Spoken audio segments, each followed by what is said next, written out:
नमस्कार, मैं हूं प्रशांत द्विवेदी। S7 के खास कार्यक्रम स्वतंत्र परिचर्चा में आपका बहुत बहुत स्वागत है। 15 अगस्त के दिन हम सुबह से लाइव अपना बुलेटिन आपके सामने दिखा रहे हैं और हम रायबरेली की विभिन्न हस्तियों से बातचीत कर रहे हैं। हमारे साथ में युवा नेता मोहित अग्रवाल जी मौजूद हैं और ये जिला उपाध्यक्ष है भारतीय जनता पार्टी की। इनसे हम लोग खास बातचीत करेंगे। बहुत बहुत स्वागत है मोहित जी आपका हमारे खास कार्यक्रम स्वतंत्र परिचर्चा में। पहला सवाल, पीएम मोदी ने आज संबोधित किया भारत के सभी नागरिकों को। 15 अगस्त का मौका है और उन्होंने बहुत सारी बातें कही।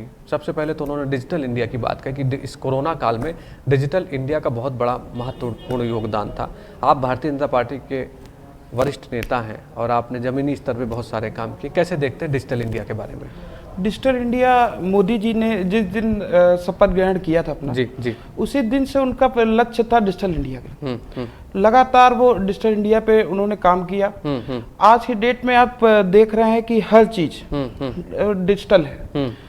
आप चाहे उज्ज्वला योजना के तहत वो सब्सिडी हो, डायरेक्ट लाभार्थी के खाते में ट्रांसफर होना, चाहे किसानों के हो डायरेक्ट उनके खाते में ट्रांसफर होना, किसी भी बीच में जितना भी लोगों का वो था बिचौलिए जो थे उनका काम डिजिटल इंडिया के तहत सब कुछ खत्म होता जा रहा है। राजीव जी ने एक कहा था अपने भाषण में कि अगर हम लोग यहाँ से 1 रुपया भेजते हैं तो नीचे 10 पैसा पहुँचता है, मगर मोदी जी ने अपने डिजिटल इंडिया के तहत अगर 1 रुपया नीचे भेजते हैं तो 1 ही रुपया सीधे लाभार्थी के खाते में पहुँचता है। ये बहुत बड़ी उपलब्धि है हमारी मोदी सरकार की। मोदी जी लगातार इसी वर्क कर रहे हैं। लोगों को चाहे शौचालय हो डायरेक्ट उनके खाते में पैसा पहुंचना, वो अपना बनवाए उसको शौचालय को जी।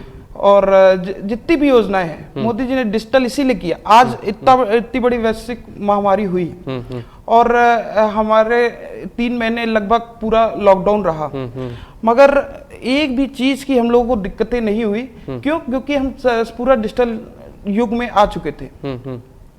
3 महीने में हम तो ये मानते हैं कि अगर हमारे भाजपा सरकार के अलावा कि कोई सरकार होती तो हर चीज में काला बाजारी शुरू हो जाती।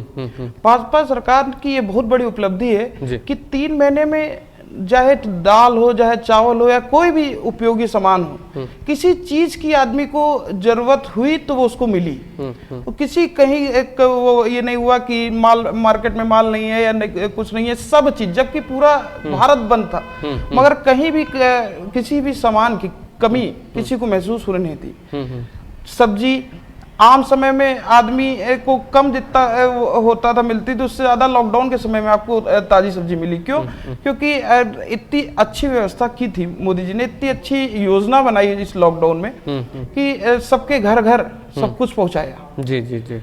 प्रशासन ने भी बहुत सहयोग किया और लगातार इस पे कार्य होता रहा। अगर कहीं से भी कोई दिक्कत आई कि यहाँ पे रेट ज्यादा मिल रहा है या कहीं पे कुछ भी आया, प्रशासन ने उस पर तुरंत कार्रवाई की और रेट एक फिक्स करके कि कम से कम मूल्य पे इस लॉकडाउन जैसे समय पे सबको सामान मिला।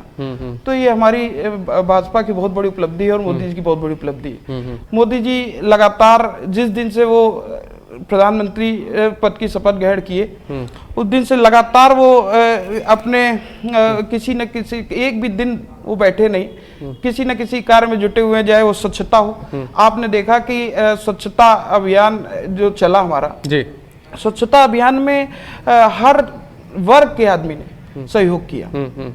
मोदी जी की अपील हुई कि स्वच्छता अभियान हम लोग को करना है। लगातार हर जगह स्वच्छता अभियान को किया गया जी। और लगातार हर जगह स्वच्छता दिखी। पहले हम आप रेलवे में सफर करते थे तो अक्सर देखने को मिलता था कि रेलवे में बड़ी गंदगी है, सुबह के समय बड़ी गंदगी, मगर आज के समय आप सफर करके देखिए सब पूरा, चाहे रेलवे स्टेशन हो चाहे हर थोड़ी देर में ट्रेनों में सफाई कर्मी सफाई कर रहे हैं। तो ये मोदी जी की वजह से ही आज संभव हो सका कि हम लोग इतने स्वच्छ उसमें जी रहे हैं। नहीं तो सबसे बड़े, क्योंकि जहाँ स्वच्छता की वजह से सारी बीमारी होती थी और उन्होंने अपनी सब स्वच्छ भारत का निर्माण करने में लगे हुए हैं। जी जी। उनकी सोच बड़ी है और वो इसीलिए आज हम लोग का देश विश्व शक्ति के रूप में उभर के आ रहा है। उन्हीं की सोच की वजह से कि हम लोग जो भी है वो कुछ भी करें किसी भी क्षेत्र में आगे जाने की बात करें, किसी भी क्षेत्र में आगे जाने की बात करें तो वो बिल्कुल आगे रहते हैं। आज हर देश हम लोग के साथ हाथ मिलाने को तैयार है। बिल्कुल जहाँ जो देश हम लोग को छोटा समझता था, आज वो देश भी हम लोगों को विश्व गुरु के रूप में हम लोग उभर के आ रहे हैं। वो सिर्फ मोदी जी की सोच और सबके सहयोग की वजह देखिए, जाहिर सी बात है, जिस तरह से आप बता रहे हैं, आपने बहुत ही तरीके से बताया। और भारत के प्रधानमंत्री जिस तरह से नेतृत्व करते हैं, जिस तरह से डिसीजन लेने की उनकी एक कला है अपने आप में, और क्विक डिसीजन लेने की। अगर हम लोग आतंकवाद की बात करें तो आज पीएम मोदी ने अपने संबोधन में साफ तौर पे पाकिस्तान और चीन पे निशाना साधते हुए, मतलब उन्होंने नाम नहीं लिया लेकिन निशाना साधते हुए साफ कहा कि हम किसी को अगर हमारे साथ में कोई आंख दिखाएगा तो हम बर्दाश्त बिल्कुल नहीं करेंगे। और जिस तरह से भारत कुल मिला के सामने आ रहा है खुल के, आप जम्मू कश्मीर में देख लीजिए आतंकवाद किस कदर बढ़ा था, और भारतीय जनता पार्टी ने जो प्रयास किए वहाँ पे कई सारे सार्थक हो रहे, कई सारे इनकाउंटर्स हुए, बड़े बड़े लोगों को, कमांडर्स जो थे वहाँ पे आतंकवादी जो गतिविधियाँ चला रहे थे, तो उनमें कहीं ना कहीं नकेल कसी गई।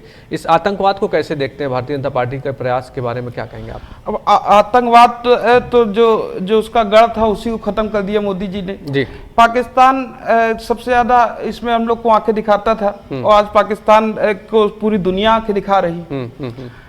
मोदी जी ने जब से वो आए हैं, उन्होंने लगातार, चाहे 370 का मामला हो, चाहे अयोध्या का मामला हो, उन्होंने लगातार ये हम लोग को, भारत की जनता को दिखाया कि किसी से हम डरेंगे नहीं। चाहे पाकिस्तान वो आंखें दिखाएगा तो अंदर उसके घुस के मारेंगे। तो हम लोग किसी से डरेंगे नहीं। इसकी वजह से आज हम लोग खुल के जी रहे हैं। और इतना बड़ा हम लोग इतने सालों से चला आ रहा वो श्रीनगर का, वो जम्मू कश्मीर का मुद्दा, और उसको मोदी जी ने खत्म कर दिया, और कोई कुछ उस पे वो नहीं हुआ। ये कहीं ना कहीं तो मोदी जी के इतने बड़े डिसीजन उनका जो लेने का तरीका, बिल्कुल। अच्छा, मुझे ये बताइए कि जिस तरह से कोरोना वायरस पूरे देश में आया, उसने, क्योंकि एक ऐसा ये सवाल है कि इस समय सबसे ज़्यादा लोगों को परेशान कर रहा है। आज प्रधानमंत्री नरेंद्र मोदी ने मन से बहुत बड़ी बात कही, कहा कि 3 वैक्सीन पर काम चला और जैसे ही वैज्ञानिक हरी झंडी देंगे हम तैयार हैं लड़ने के लिए।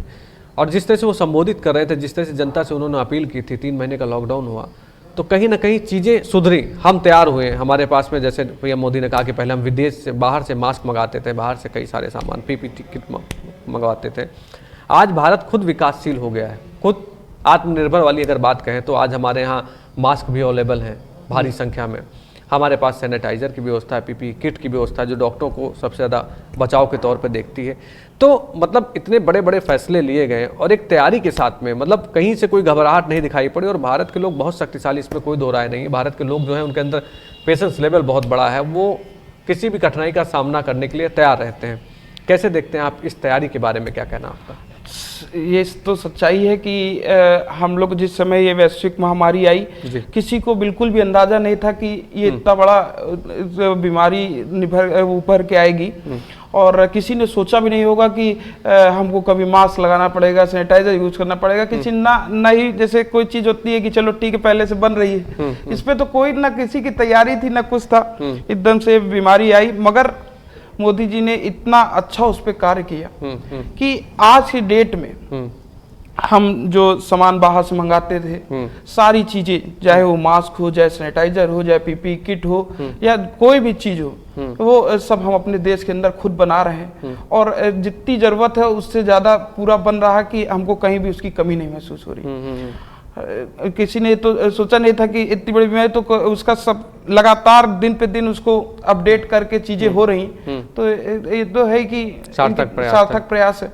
और आप वो भी देख रहे हैं कि अपने यहाँ रिकवरी स्थिति बहुत अच्छी है, 71% की रिकवरी है। तो ये बहुत बड़ी वो हमारी भारत का इम्यून सिस्टम बहुत मजबूत है आपके हिसाब से, जो भारतीय उनका इम्यून सिस्टम बहुत मजबूत है। अच्छा, आप उत्तर प्रदेश से ताल्लुक़ रखते हैं। उत्तर प्रदेश में भी अगर देखा जाए, जिस तरह से इस बीमारी को लड़ने के लिए एक तैयारी की गई थी, उत्तर प्रदेश के मुख्यमंत्री योगी आदित्यनाथ के नेतृत्व में जिस तरह से तैयारी की गई थी, उसमें कहीं ना कहीं एक बहुत बड़ी सफलता दिखाई पड़ती नजर आ रही है। और मैंने भी जो देखा है, जो मेरे ग्राउंड जीरो से मेरे पास में जो रिपोर्ट्स आ रही हैं, उसमें साफ तौर पर उत्तर प्रदेश में जिस तरह से सार्थक प्रयास किए जा रहे हैं, हॉस्पिटल्स बनाए जा रहे हैं, बड़े बड़े हॉस्पिटल बनाए गए। अभी उत्तर प्रदेश के मुख्यमंत्री ने नोएडा में एक बड़े हॉस्पिटल का शुभारंभ किया, और उत्तर प्रदेश की राजधानी लखनऊ में भी जिस तरह से काम चल रहा है। क्या देखते हैं आप उत्तर प्रदेश के मुख्यमंत्री के बारे में, जिस तरह से वर्क हो रहा है, जिस तरह से वो सोच रहे हैं इस बीमारी से लड़ने के लिए? देखिए, आपका नेतृत्व तो शक्तिशाली होना चाहिए मेरी सोच पे, और अगर मुखिया शक्तिशाली है, अगर उसका डिसीजन लेने का तरीका शक्तिशाली है, तो लोग घबराते नहीं हैं। आदमी डॉक्टर के पास क्यों जाता है? डॉक्टर के पास इसीलिए जाता है, डॉक्टर जब कहते हैं कि नहीं नहीं तुम ठीक हो जाओगे, तो एक बहुत बड़ी सहानुभूति आपस में आती है। वैसे ही अगर उत्तर प्रदेश में देखा जाए तो क्या कहना है आपका उत्तर प्रदेश के बारे में? अरे, उत्तर प्रदेश के हमारे मुखिया माननीय योगी आदित्यनाथ जी कि तो 24 घंटे इस महामारी में उन्होंने काम किया। आपने जब देखा कि दिल्ली से सब बॉर्डर पे लोग पहुंच गए, तो वो खुद तुरंत अपनी गाड़ी से वो वहाँ बॉर्डर पे लोगों को सहानुभूति देने पहुंचे कि आप परेशान ना होइए, मैं सबको सबके घर तक पहुंचाऊंगा, सबको पूरी व्यवस्था दूंगा। उन्होंने वो कार्य किया भी, चाहे वो बच्चों को बाहर से लाना हो, चाहे वो कहीं पे फंसे लोग को, अपने यूपी के जितने भी बाहर के फंसे लोगों को उनको यूपी में लाना हो, योगी जी ने पूरा सहयोग किया। उनको वहां से यूपी में लाए, उनको रहने की व्यवस्था, उनको खाने की व्यवस्था, उनको पूरा हफ्ते भर की पूरी उनकी जीविकोपार्जन के लिए जो भी चीज उनको जरूरत थी, योगी जी ने मोदी जी ने मिलके उनको उपलब्ध कराई। उनके घर में उनको हो जाए होम आइसोलेट करके उनको पूरी व्यवस्था, उनके घर में आटा, दाल, चावल और पूरा सामान, एक हफ्ते 15 दिन के लिए पूरा सामान उनको उपलब्ध कराया। ये हमारे माननीय योगी जी की पहल थी, उन्होंने किया। और इसीलिए इतनी बड़ी महामारी और 3 महीने के लॉकडाउन में भी हम लोगों को कहीं पे भी कोई दिक्कत नहीं आई कि आदमी परेशान हो रहा है कि अरे भैया क्या होगा, हम क्या करेंगे, कैसे करेंगे, सब लॉकडाउन है, कहाँ से पैसा आएगा। कि हर गरीब आदमी हो चाहे मध्यम वर्ग का आदमी हो, हर आदमी के लिए उन्होंने अपनी पूरे खुले हाथ कर रखे थे कि जो भी होगा सबको कहीं भूख खाने की कहीं दिक्कत नहीं होगी। उनको खाने के लिए किट पूरा सब कुछ उपलब्ध कराया गया। जाहिर सी बात है कि अगर सपोर्ट सिस्टम बढ़िया होगा तो लोग घबराते नहीं हैं। अच्छा, मुझे बताइए, आज आज़ादी का दिन है, लगातार भारत के प्रधानमंत्री जिसे संबोधित कर रहे थे, महिलाओं ने एक तरह से धुएं से आज़ादी पाई, गैस चूल्हे दिए गए, आतंकवाद से आज़ादी। उसके बाद शिक्षा की नीतियों को बढ़ाने के लिए एक बहुत बड़ा कारगर प्रयास। आज उन्होंने कहा कि अगर आपको अच्छे भारत का निर्माण करना है और एक बहुत बड़ा काम करना है तो शिक्षा के स्तर पे सबसे ज़्यादा दिया जाएगा, जो दिया जा रहा है। और जिस तरह से लगातार सरकार की योजनाएं आ रही हैं, उनके बारे में क्या कहना आपका? शिक्षा की नीति के बारे में क्या कहना आपका? क्या लगता है आपको कि किस पायदान में, क्योंकि आप युवा हैं और जाहिर सी बात है कि एक युवा आगे तक की प्लानिंग लेके चलते हैं, और आप भारतीय जनता पार्टी में काफ़ी सक्रिय हैं, काफ़ी जगह पे आप दिखाई पड़ते हैं, हर कार्यक्रमों में आप आयोजन में आप शामिल होते हैं। कैसे देखते हैं शिक्षा की नीति के बारे में, क्या कहना? शिक्षा की नीति जो योगी जी और मोदी जी ने शिक्षा की नीति अपनाई है जी, अब आज ही डेट में सबसे ज्यादा अगर किसी के ऊपर मोदी जी और योगी जी ध्यान दे रहे हैं तो 2 ही चीज है, एक वो शिक्षा और चिकित्सा। शिक्षा के क्षेत्र में उन्होंने जो भी ज़्यादा से ज़्यादा हो सके बच्चों को पढ़ाने के लिए, और इसको वो स्कूल कॉलेजेस में जो अच्छा हो सके, किताबें, कॉपियाँ सब उपलब्ध कराते हैं। हर गरीब बच्चे को पढ़ने के लिए उसको ड्रेस सरकार उपलब्ध कराती है, उसको जूते, बैग, सब कुछ, कॉपी, किताबें सब सरकार उपलब्ध करा रही है कि बच्चे पढ़ें। सर्व शिक्षा अभियान के अंतर्गत सारी पूरा ये ध्यान दिया जा रहा है, टीचरों को भी कहा जा रहा है कि ज़्यादा से ज़्यादा वो सरकारी स्कूलों में बच्चों को भर्ती कराएं कि बच्चे पढ़ें। तो हमारी सरकार तो जुटी है कि पूरा ज़्यादा से ज़्यादा लोग शिक्षित हो। जाहिर सी बात है, देखिए शिक्षा एक ऐसा मुद्दा है, अगर समाज शिक्षित होगा तो सब कुछ समझ लेगा, और एक अच्छे पायदान पे आदमी को चलना चाहिए, एक अच्छे कदम की ओर चलना चाहिए। अगर स्वच्छ देश होगा, शिक्षित लोग होंगे, तो जाहिर सी बात है कि पूरे देश का विकास होगा, और जो समस्याएं आ रही हैं उसका सामना करने का आप डट के उसका सामना कर सकते हैं। अच्छा, मुझे बताइए कि उत्तर प्रदेश में अब हम लोग, क्योंकि आज 15 अगस्त का मौका है, तो जाहिर सी बात है किसी दूसरे की बात नहीं कर रहे हैं, लेकिन मैं एक बात आपसे ये भी समझना चाहता हूँ कि उत्तर प्रदेश एक काफ़ी विकासशील प्रदेश है और वहाँ पे कई सारे अवसर भी लोगों को मिलते हैं। युवाओं के बारे में, बढ़ने के बारे में क्या कहना आपका? आप युवा हैं तो मैं समझना चाहता हूं कि क्या कहेंगे युवाओं के बारे में जो इस समय प्रयास कर रहे हैं, मतलब आगे बढ़ने के लिए। सरकार की बहुत सारी योजनाएं आई हैं जो कहीं ना कहीं अगर आप पीएम मोदी का देखिए तो बहुत सारे लोन की उनकी स्कीम आई, जैसे कई सारी सब्सिडी वाली भी चीज़ें आई। तो कैसे देखते हैं उनके डेवलपमेंट के बारे में कहना है, युवाओं के बारे में क्या कहना है आपका, क्या संदेश है युवाओं के बारे में? मतलब क्योंकि युवा आगे बढ़ेगा तभी तो डिजिटल इंडिया और बाकी सब चीज़ें बढ़ेंगी। तो जो युवा वर्ग है उसको आगे बढ़ाने के बारे में क्या सोचते हैं पीएम मोदी, जो मतलब जो पीएम मोदी प्रयास कर रहे हैं, जो उत्तर प्रदेश सरकार प्रयास कर रही है, उसके बारे में क्या कहेंगे? पीएम मोदी जी जो लगातार उनका यही सोचना है कि युवा किस तरह आगे बढ़े। वो उसी चीज को सोच के जितनी भी योजनाएं ला रहे हैं, आत्मनिर्भर भारत में उनका है कि वो हर युवा आत्मनिर्भर बने। बिल्कुल। और वो जब आत्मनिर्भर बनेगा तो हमारा देश अपने आप ऊंचाइयों पे बढ़ेगा। बिल्कुल बिल्कुल। तो उनकी लगातार उन्होंने आज भी लाल किले से यही कहा कि वो आत्मनिर्भर बनिए, और आत्मनिर्भर बनने के लिए वो हर तरीके का सहयोग करने के लिए तैयार है कि वो आपको कुछ भी चालू कर, कोई बिजनेस चालू करना है, कुछ भी स्टार्टअप इंडिया के तहत उन्होंने कि आप बिजनेस करिए, स्टार्ट कीजिए, आत्मनिर्भर बनिए। आत्मनिर्भर जब हमारा देश हो जाएगा तो अपने आप ही हमारी किसी न कहीं गरीबी रह जाएगी, न वो किसी प्रकार की समस्या रह जाएगी, सब बढ़िया हो जाएगा, तो विकास की ओर बढ़ेंगे। बिल्कुल जाहिर सी बात है। और आज 15 अगस्त का मौका है, हम लोग खास कार्यक्रम जो कर रहे हैं स्वतंत्र परिचर्चा में, उसमें आपने बहुत अच्छी बातें कही। अच्छा, क्या कहेंगे आप? स्वतंत्रता दिवस का मौका है आज के दिन, आप क्या कहना चाहेंगे, मतलब कि संबोधित करना क्या चाहेंगे? आपने जाहिर सी बात है कुछ ना कुछ सोचा होगा, और जिस तरह से 15 अगस्त का मौका है उसमें साफ तौर पे बहुत सारी चीज़ें जो हैं वो बहुत सारी बातें होती हैं, आगे बढ़ने की बातें होती हैं, और के प्रधानमंत्री जिस तरह से संबोधित कर रहे थे लोगों ने बहुत कुछ सीखा भी। तो क्या कहेंगे आप उसके बारे में, बताइए। स्वतंत्रता दिवस के अवसर पर मैं उन सभी महान सेनानियों के चरणों में कोटि कोटि वंदन करता हूं जिन्होंने अपने पराक्रम और बलिदान से देश को आजादी दिलाई, और अपने साथ ही उन सभी वीरों को भी नमन करता हूं जिन्होंने आजादी के बाद देश की एकता, अखंडता और सुरक्षा के लिए अपना सर्वस्व अर्पण किया। आज हमें बहुत गर्व है कि जिस स्वतंत्र, सबल और समर्थ भारत का स्वप्न हमारे स्वतंत्रता सेनानियों ने देखा था, उसको प्रधानमंत्री नरेंद्र मोदी जी चरितार्थ कर रहे हैं। एक और गरीब व वंचित वर्ग को घर, बिजली, स्वास्थ्य बीमा जैसी सुविधाएं दी, तो वहीं दूसरी ओर भारत को एक मजबूत राष्ट्र बनाया।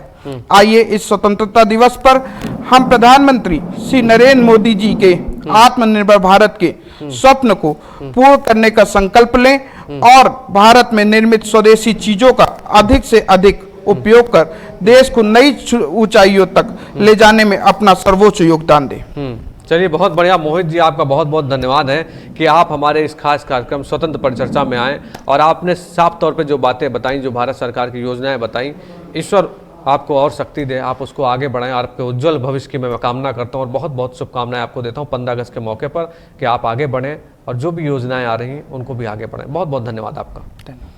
तो ये थे युवा नेता मोहित अग्रवाल, जो कि जिला उपाध्यक्ष है भारतीय जनता पार्टी के। और खास तौर पे हम आपको बताते हैं कि भारत के प्रधानमंत्री ने जिस तरह से संबोधित किया, उन्होंने बहुत सारी बातें कही, उन्होंने भारत के विकास की बहुत सारी बातें की। और S7 न्यूज़ चैनल लगातार सुबह से लाइव है और आपको लाइव कवरेज के तहत सीधा प्रसारण हम अपने स्टूडियो से कर रहे हैं और हम सीधे प्रसारण के तहत आपको बता रहे हैं कि कई नेताओं से मिला रहे हैं, परिचर्चा कर रहे हैं, हम स्वतंत्र परिचर्चा कर रहे हैं। स्वतंत्र परिचर्चा में हम खुल के बातचीत करते हैं, डेवलपमेंट की बात करते हैं, कई सारे इसमें मुद्दे आते हैं, शिक्षा की नीति की बात आती है, डिजिटल इंडिया की बात आती है, मेक इन इंडिया की बात आती है, और उसी के तहत हम आपको इस कार्यक्रम में सामने आपको रूबरू करा रहे हैं, कई सारे लोगों से आपको रूबरू करा रहे हैं। इसमें लगातार हम आपको बताएं कि हम S7 जो कार्यक्रम चल रहा है स्वतंत्र परिचर्चा, उसमें लगातार हम लोगों को बुला रहे हैं और लाइव कवरेज कर रहे हैं। अभी फिर होगी आपसे दोबारा मुलाकात, तब तक के लिए नमस्कार। अपना ध्यान रखिए, सुरक्षित रहिए और मास्क लगाए रहिए।